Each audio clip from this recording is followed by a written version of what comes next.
परिचय आपको पूरा दे दूँ। हम मूल रूप से रानीखेत जिले के ताड़ीखेत ब्लॉक में पांडेकोटा गांव पड़ता है, मैं वहाँ से हूँ, तो मूल निवासी वहाँ से हैं। और 19वीं शताब्दी में यानी 1898 में हम लोग, हमारे पूर्वज लोग रामनगर आ गए थे। तब से हम यहीं रह रहे हैं और सन 1987 से मैं नगर पालिका में सेवारत हूँ। और अभी मैंने मेरे जो रिटायरमेंट के 8 महीने लगभग हैं, 7-8 महीने मैंने स्वैच्छिक सेवानिवृत्ति ली। और सेवानिवृत्ति लेकर के मैंने आज कांग्रेस की सदस्यता ली है। मैं कांग्रेस की विचारधारा का, कांग्रेस की नीतियों का पुरजोर पूरा प्रयास करूंगा। मैं आजीवन उनका पालन करूं, क्योंकि मेरा परिवार लगातार 3 पीढ़ियों से कांग्रेसी रहा। हम कांग्रेस की विचारधारा को मानने वाले लोग हैं, कांग्रेस के सिद्धांतों पर चलने वाले लोग हैं। तो अपने परिवार वालों से प्रभावित होके, अपने परिवारजनों से प्रभावित होके मैंने रंजीत रावत जी के सानिध्य में, उनके मार्गदर्शन में कांग्रेस का आज दामन थामा है। नमस्कार, न्यू कॉबेट समाचार में आपका स्वागत है। आइए देखिए आज की ताज़ा खबर। कांग्रेस की ओपन सीट घोषित होने के बाद भी आज रामनगर में भुवन पांडे ने पूर्व विधायक के साथ किया अपना नामांकन।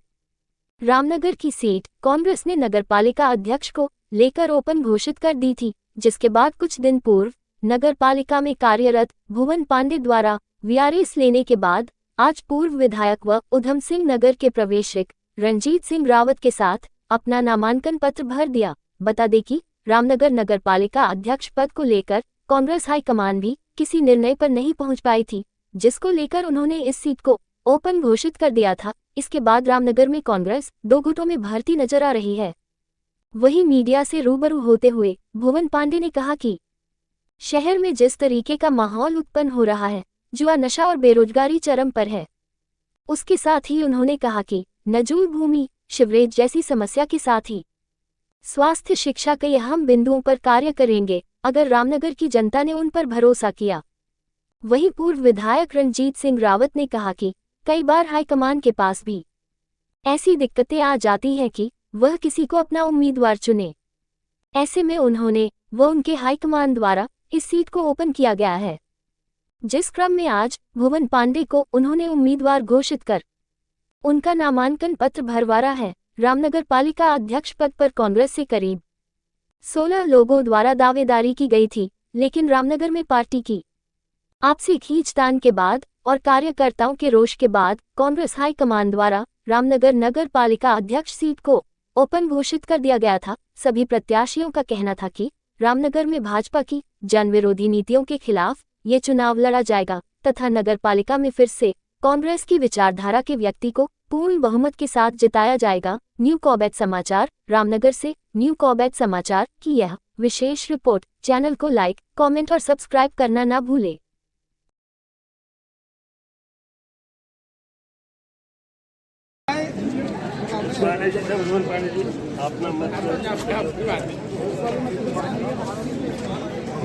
इलेक्शन 2 ध्रुवों में है। एक पक्ष वो है जो जमीन के मालिकाना हक के नाम पर ब्लैकमेलिंग करके पब्लिक को परेशान करके उनकी आवाज़ दबाना चाहता है। उसी ध्रुव में और शामिल हैं जो नशे के खिलाफ नहीं बोल सकते हैं, जो जुए के खिलाफ नहीं बोल सकते हैं, जो अशिक्षा के खिलाफ नहीं है, जो बेरोजगारी के खिलाफ नहीं है। दूसरा पक्ष हम हैं, कांग्रेस पार्टी की नीतियां हैं, कांग्रेस पार्टी की रीति है और हमारा विकास का एजेंडा है। रामनगर शहर को विकास की ऊंचाइयों पर, विकास की बुलंदियों को छूना है और पूरे रामनगर की जनता का हमें सहयोग प्राप्त है, समर्थन प्राप्त है, जैसा आप लोग देख रहे हैं। भाई साहब, जैसे बहुत से कांग्रेसी हैं वो कह रहे हैं 36 साल से हम कांग्रेस में, हमें दावेदारी नहीं दी, टिकट नहीं दिया गया और एक नए बंदे को दे दिया। देखिए, टिकट देना नहीं देना ये मेरे हाथ में तो नहीं है। ये तो मैंने भी टिकट मांगा, उन लोगों ने भी मांगा।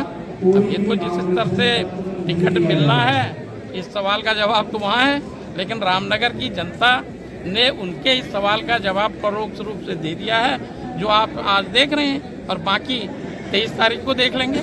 भाजपा में बहुत घमासान है, उस क्या कहना चाहेंगे? देखिए, आपको उनकी पार्टी का अंदरूनी मामला है और हमको लोकतांत्रिक पार्टी है। हम दूसरे के घमासान से कोई फ़ायदा लेना नहीं चाहते हैं। हमें तो फ़ायदा लेना है केवल जो जनता में जो असंतोष है, जो जनता के मुद्दे हैं, उनको देखना है, उन पर आगे बढ़ना है। भाई साहब अगर आपको जीत मिलती तो सबसे पहले क्या करेंगे आप शहर के लिए? देखिए, मैं और भी चैनल्स पे कह चुका हूँ, जमीन के मालिकाना हक का मुद्दा अहम है। वो सब बीमारियों की जड़ है। सबसे पहले हम उसको देखेंगे, उसके मालिकाना हक के लिए देखेंगे। 90% लोग नजूल की ज़मीन में हैं और वर्षों से रह रहे हैं। आज 21,000 रुपये मीटर के रेट हैं। मलिन बस्तियों में, जो कांग्रेस सरकार ने मलिन बस्तियों में बिना पैसे के फ्री होल्ड करने की स्कीम चलाई थी, उसको निरस्त कर दिया गया। और आज देखिए, जो मलिन बस्तियाँ हैं शहर की 9, उनके रेट्स भी 20,000 रुपये मीटर हैं, यानी 2,000 रुपये फुट से ज़्यादा के रेट हैं। तो देखेंगे, सरकार के सामने बात रखेंगे। यदि सरकार ने नहीं माना तो फिर कानूनी पहलू भी हैं, लिमिटेशन एक्ट भी है। 30-30, 40-40, 50-50 साल से लोग रह रहे हैं, उस पक्ष को भी देखेंगे, उस तरफ भी जाएंगे, न्यायालय कार्य भी रुख करेंगे। देखिए, चुनाव हमेशा 2 या उससे अधिक लोगों के बीच में होता है। मैं इस चुनाव को भी 2 ही लोगों के बीच में मान रहा हूँ। 2 आइडियोलॉजी हैं। एक आप देख रहे हैं, जो वर्तमान सरकार है, जो उनकी आइडियोलॉजी है, वो लोगों को डराने की, बुलडोजर से उनके मकान तोड़ने की, उन पे झूठे मुकदमे लगा के जेलों में डालने की ये नीति है। और धर्म जाति के आधार पर जो है विभेद करने की नीति है। दूसरी तरफ कांग्रेस की नीति है, कांग्रेस की विचारधारा है, जिस विचारधारा ने इस देश को आज़ाद कराया है और निर्माण और विकास किया है। एक बेहतरीन संविधान दिया है जो हमको बराबरी का अधिकार देता है। इस चुनाव में रामनगर में निश्चित रूप से कांग्रेस ने सिंबल नहीं दिया है, लेकिन हम सारे कांग्रेसजन फिर भी जो है भुवन पांडे जी को लड़ा रहे हैं, क्योंकि कांग्रेस बड़ी पार्टी है, पुरानी पार्टी है। एक से अधिक योग्य उम्मीदवार यहाँ थे तो उनमें चयन करने में दिक्कत आ रही थी, तो खुला छोड़ दिया गया है। लेकिन अधिकांश कांग्रेसजन आप अगर आकलन करेंगे तो 90% के करीब जो है भुवन पांडे जी को लड़ा रहे हैं। और हमारी जो विचारधारा है वो विकास की है, वो भाईचारे की है, वो समानता की है। रामनगर में जो ज़मीनों के मामले हैं, जो स्वामित्व लोगों के पास नहीं है, उसकी लड़ाई है। रामनगर में अभी तक शिविर की व्यवस्था नहीं है, उसकी लड़ाई है।